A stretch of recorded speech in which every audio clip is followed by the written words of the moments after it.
Are you ready for the ritual questionnaire? Absolutely, yes.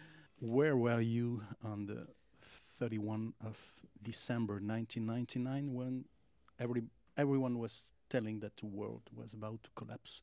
Where were you? Not with whom? I was on Dublin Bay in the garden of my house having a fireworks party, almost like Bastille Day, with my mother, my father, bless them, they're gone now, all my family, and we were celebrating the brilliant things we would do in the new millennium. Which book did you offer the most? The Divine Comedy by Dante Alighieri. If you had the power to bring someone out of the dead and spend a nice dinner with him or her, who would it be? H.G. Wells, because he wrote the Charter for the United Nations and the Human Rights Charter. Have you ever thought of the music to be played at your funeral? Absolutely. The Beach Boys, Amusement Parks USA, to tell everyone to go and have a bloody good laugh. If you had the power to, tomorrow at 8 a.m., to be in a city with your love, your pets, your work, where would you go? The only place we want to be, myself and my partner, is live our lives out in Châteauneuf-de-Grasse. In France. In France. Have you ever been in a museum and just wandering, thinking of nothing, and then stopping in front of a painting of a statue and saying, oh, this is me I'm seeing? 100%. I was at MoMA in New York and I saw Edward Munch's Scream and I said, that's me.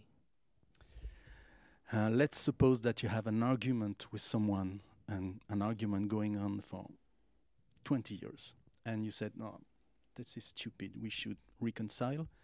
Which DVD will you send him or her by post?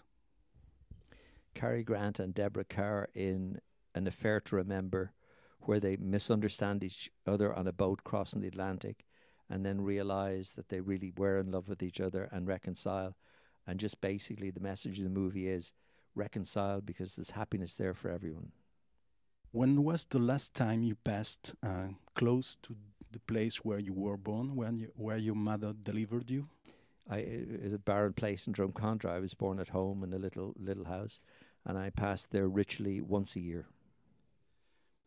When you have a hard decision to take, do you have a ritual, something funny or something more hard to help you taking the decision?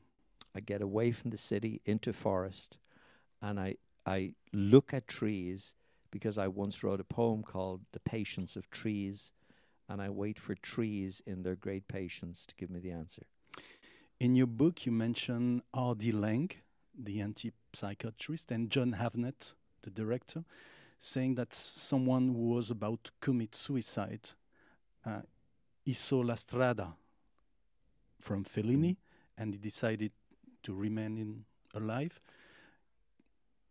Which film had this power on you? Oh, what a question. Death in Venice. Death in Venice made me think that, J.M. Barrie said that to die will be an awfully big adventure.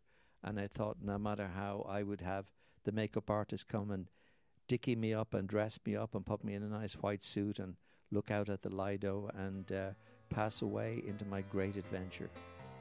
Thank you, Michael. Fantastic. Goodbye. Thanks very much.